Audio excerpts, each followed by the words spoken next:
Ainsi, ceux qui croient sont bénis avec Abraham le croyant. En effet, tous ceux qui dépendent des œuvres de la loi sont sous la malédiction, car il est écrit « Maudit soit tout homme qui ne reste pas fidèle à tout ce qui est écrit dans le livre de la loi pour le mettre en pratique. » De plus, il est évident que personne n'est déclaré juste devant Dieu dans le cadre de la loi, puisqu'il est dit « Le juste vivra par la foi ». Or, la loi ne s'appuie pas sur la foi. Elle dit au contraire, l'homme qui mettra ses règles en pratique vivra par elles. Christ nous a rachetés de la malédiction de la loi en devenant malédiction pour nous, puisqu'il est écrit, tout homme pendu au bois est maudit. C'est ainsi qu'en Jésus-Christ, la bénédiction d'Abraham touche aussi les non-juifs et que nous recevons par la foi l'Esprit qui avait été promis. Frères et sœurs, je parle ici selon les règles humaines. Quand un testament est établi par un homme, personne ne peut l'annuler ni lui ajouter quelque chose. Or, les promesses ont été faites à Abraham et à sa descendance. Il n'est pas dit « et aux descendances » comme s'il s'agissait de plusieurs, mais c'est d'une seule qu'il s'agit, à ta descendance, c'est-à-dire à Christ. Voici ce que je veux dire. Un testament que Dieu a établi, la loi survenue 430 ans plus tard, ne peut l'annuler et rendre ainsi la promesse sans effet. En effet, si l'héritage venait de la loi, il ne viendrait plus de la promesse. Or, c'est par une promesse que Dieu a accordé sa grâce à Abraham. Pourquoi donc la loi? Elle a été ajoutée ensuite à cause des transgressions, jusqu'à ce que vienne la descendance à qui la promesse avait été faite. Elle a été promulguée par des anges au moyen d'un médiateur. Un médiateur n'intervient pas quand il y a une seule partie. Or, là, Dieu est seul. La loi est-elle donc contre les promesses de Dieu? Certainement pas. Si une loi qui puisse procurer la vie avait été donnée, la justice viendrait réellement de la loi. Mais l'Écriture a déclaré le monde entier prisonnier du péché afin que ce qui avait été promis soit accordé par la foi en Jésus-Christ à ceux qui croient. Avant que la foi vienne, nous étions prisonniers sous la garde de la loi en vue de la foi qui devait être révélée. Ainsi, la loi a été le guide chargé de nous conduire à Christ afin que nous soyons déclarés justes sur la base de la foi. Depuis que la foi est venue, nous ne sommes plus soumis à ce guide. Vous êtes tous fils de Dieu par la foi en Jésus-Christ. En effet, vous tous qui avez été baptisés en Christ, vous vous êtes revêtus de Christ. Il n'y a plus ni juif, ni non-juif, il n'y a plus ni esclave, ni libre, il n'y a plus ni homme, ni femme, car vous êtes tous un en Jésus-Christ. Si vous appartenez à Christ, vous êtes donc la descendance d'Abraham et vous êtes héritier conformément à la promesse. Galates 4. Voici ce que je veux dire. Aussi longtemps que l'héritier est un enfant, il ne diffère en rien d'un esclave, quoiqu'il soit le maître de tout. Il est soumis à des tuteurs et à des administrateurs jusqu'au moment fixé par son père. Nous aussi, de la même manière, lorsque nous étions des enfants, nous étions esclaves des principes élémentaires qui régissent le monde. Mais lorsque le moment est vraiment venu, Dieu a envoyé son Fils, né d'une femme, né sous la loi, pour racheter ceux qui étaient sous la loi afin que nous recevions le statut d'enfant adoptif. Et parce que vous êtes ses fils, Dieu a envoyé dans votre cœur l'esprit de son Fils qui crie « Abba, Père ». Ainsi, tu n'es plus esclave, mais fils. Et si tu es fils, tu es aussi héritier de Dieu par Christ. Autrefois, vous ne connaissiez pas Dieu. Vous serviez des dieux qui par nature ne le sont pas. Mais maintenant que vous avez connu Dieu, ou plutôt que vous avez été connus de Dieu, comment pouvez-vous retourner à ces principes élémentaires sans force et sans valeur auxquels vous voulez vous asservir encore? Vous faites très attention aux jours, aux mois, aux saisons et aux années. J'ai peur d'avoir inutilement travaillé pour vous. Frères et sœurs, je vous en supplie, soyez comme moi, car moi aussi, j'ai été comme vous. Vous ne m'avez fait aucun tort, mais vous le savez, c'est à cause d'un problème physique que je vous ai annoncé l'évangile pour la première fois et mis à l'épreuve par mon corps. Vous n'avez montré ni mépris, ni dégoût. Au contraire, vous m'avez accueilli comme un ange de Dieu, comme Jésus-Christ lui-même. Où donc est l'expression de votre bonheur? En effet, je vous rends ce témoignage. Si cela avait été possible, vous vous seriez arraché les yeux pour me les donner. Suis-je donc devenu votre ennemi en disant la vérité?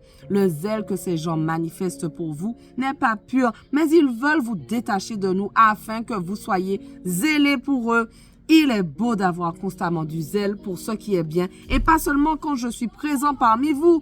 Mes enfants, j'éprouve de nouveau les douleurs de l'accouchement pour vous jusqu'à ce que Christ soit formé en vous. Je voudrais être en ce moment auprès de vous et pouvoir changer de ton, car je suis dans l'embarras à votre sujet. Dites-moi, vous qui voulez être sous la loi, ne comprenez-vous pas la loi? En effet, il est écrit qu'Abraham a eu 2 fils, un de la femme esclave et un de la femme libre. Mais celui de l'esclave est né par volonté humaine et celui de la femme libre est le fruit de la promesse. Ces faits ont une valeur allégorique car ces femmes représentent 2 alliances.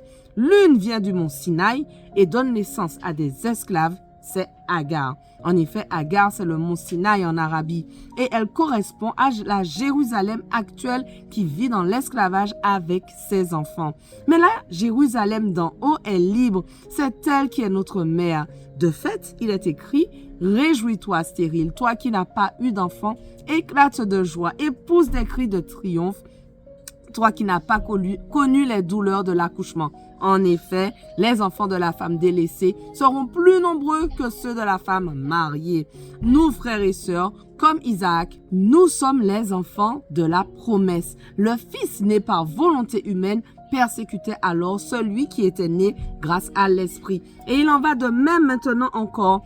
Mais que dit l'Écriture? Chasse l'esclave et son fils, car le fils de l'esclave n'héritera pas avec le fils de la femme libre. Ainsi, frères et sœurs, nous ne sommes pas les enfants de l'esclave, mais de la femme libre.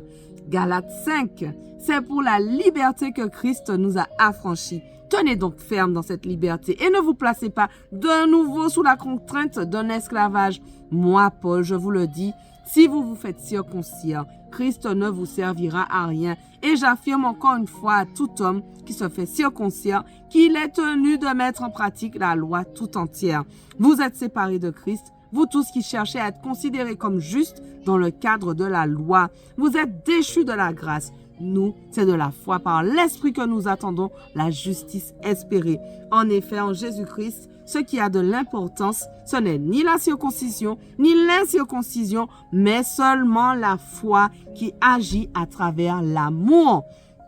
Vous courriez bien. Qui vous a arrêté pour vous empêcher d'obéir à la vérité? Cette influence ne vient pas de celui qui vous appelle. Un peu de levain fait lever toute la pâte. J'ai confiance dans le Seigneur qu'en ce qui vous concerne, vous ne penserez pas autrement. Mais celui qui vous trouble, quel qu'il soit, en subira la condamnation. Quant à moi, frères et sœurs, pourquoi suis-je encore persécuté si je prêche encore la circoncision?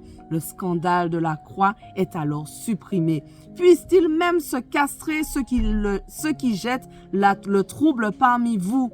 Frères et sœurs, c'est à la liberté que vous avez été appelés. Seulement, ne faites pas de cette liberté un prétexte pour suivre les désirs de votre nature propre. Au contraire, soyez par amour serviteurs les uns des autres. En effet, toute la loi est accomplie dans cette seule parole: tu aimeras ton prochain comme toi-même. Mais si vous vous mordez et vous dévorez les uns les autres, attention, vous finirez par vous détruire les uns les autres. Voici donc ce que je dis: marchez par l'esprit et vous n'accomplirez pas les désirs de votre propre nature. En effet, la nature humaine a des désirs contraires à ceux de l'esprit et l'esprit a des désirs contraires à ceux de la nature humaine. Ils sont opposés entre eux de sorte que vous ne pouvez pas faire ce que vous voudriez. Cependant, si vous êtes conduits par l'esprit, vous n'êtes pas sous la loi. Les œuvres de la nature humaine sont évidentes. Ce sont l'adultère, l'immoralité sexuelle, l'impureté, la débauche, l'idolâtrie, la magie, les haines, les querelles, les jalousies, les colères, les rivalités, les divisions, les sectes, l'envie, les meurtres, l'ivrognerie, les excès de table et les choses semblables. Je vous préviens, comme je l'ai déjà fait, ceux qui ont un tel comportement n'hériteront pas du royaume de Dieu. Merci Seigneur, parce qu'aujourd'hui encore, tu nous rappelles que nous sommes des héritiers co-héritiers avec Christ. Merci pour cette grâce. Merci parce que nous sommes sauvés par la foi et pas par nos œuvres. Bénis tous ceux qui sont avec moi dans ce défi. Vraiment, permets qu'on puisse tous arriver ensemble jusqu'à Apocalypse et permets-nous de mettre en pratique tous les jours, dans notre quotidien, ce que tu nous révèles à travers ta parole au nom de Jésus. Amen. Voilà, notre passage du jour touche déjà à sa fin, mais on continue dès demain. On ne lâche rien. Allez, sois bénis.